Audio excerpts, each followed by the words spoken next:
இன்றைக்கி நம்ம குழம்பு ஒன்று பார்க்கலாம். அதுக்கு அரைக்கிறதுக்கு தக்காளி சேர்த்துருக்கோம், பூண்டு சேர்த்துக்கலாம், இஞ்சி, பச்சை மிளகாய், கொஞ்சம் சோம்பு சேர்த்துக்கலாம். இப்போ இதை நம்ம அரைச்சிட்டு வந்துடலாம். இப்போ நாம் தாளிச்சிடலாம். 2 பச்சை மிளகாய் சேர்த்துக்கலாம், மாங்காய் 1 சேர்த்துருக்கோம், உருளைக்கிழங்கு 2 சேர்த்துக்கலாம், கல் உப்பு சேர்த்துக்கலாம். இது நல்லா வதக்கிக்கலாம். இது நல்லா வேகட்டும். இது மூடி போட்டுடலாம். இது நல்லா வெந்த உடனே பார்க்கலாம். நல்லா இப்படி ப்ரௌனாக நல்லா ஃப்ரை ஆன மாதிரி வெந்திருக்கட்டும். அப்போ குழம்பு ரொம்ப டேஸ்ட்டாக இருக்கும். இப்போ இந்த ஸ்டேஜில் அரைச்சிருந்தோம் இல்லையா, இதை நம்ம இதில் சேர்த்துடலாம். கூட நம்ம குழம்பு மிளகாத்தூள் சேர்த்துடலாம். இது நல்லா ஃப்ரை பண்ணி விட்டுடலாம். இது நல்லா கொதிக்கட்டும்.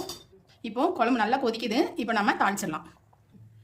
இப்போ எண்ணெய் நல்லா காஞ்சிச்சு, கடுகு சேர்த்துக்கலாம். சின்ன வெங்காயம் நீங்கள் எவ்வளோ வேணாலும் போட்டு தாளிச்சிக்கலாம். ஏன்னா நம்ம இந்த குழம்புல வெங்காயம் சேர்க்கலை. இப்போ நல்லா ப்ரௌன் ஆகிடுச்சு வெங்காயம். ரொம்பவே சூப்பரான மாங்காய் உருளைக்கிழங்கு குழம்பு கொஞ்சம் நேரத்தில் ரெடி ஆயிடுச்சு. இதே மாதிரி இதே மெத்தடில் செஞ்சு பாருங்கள்.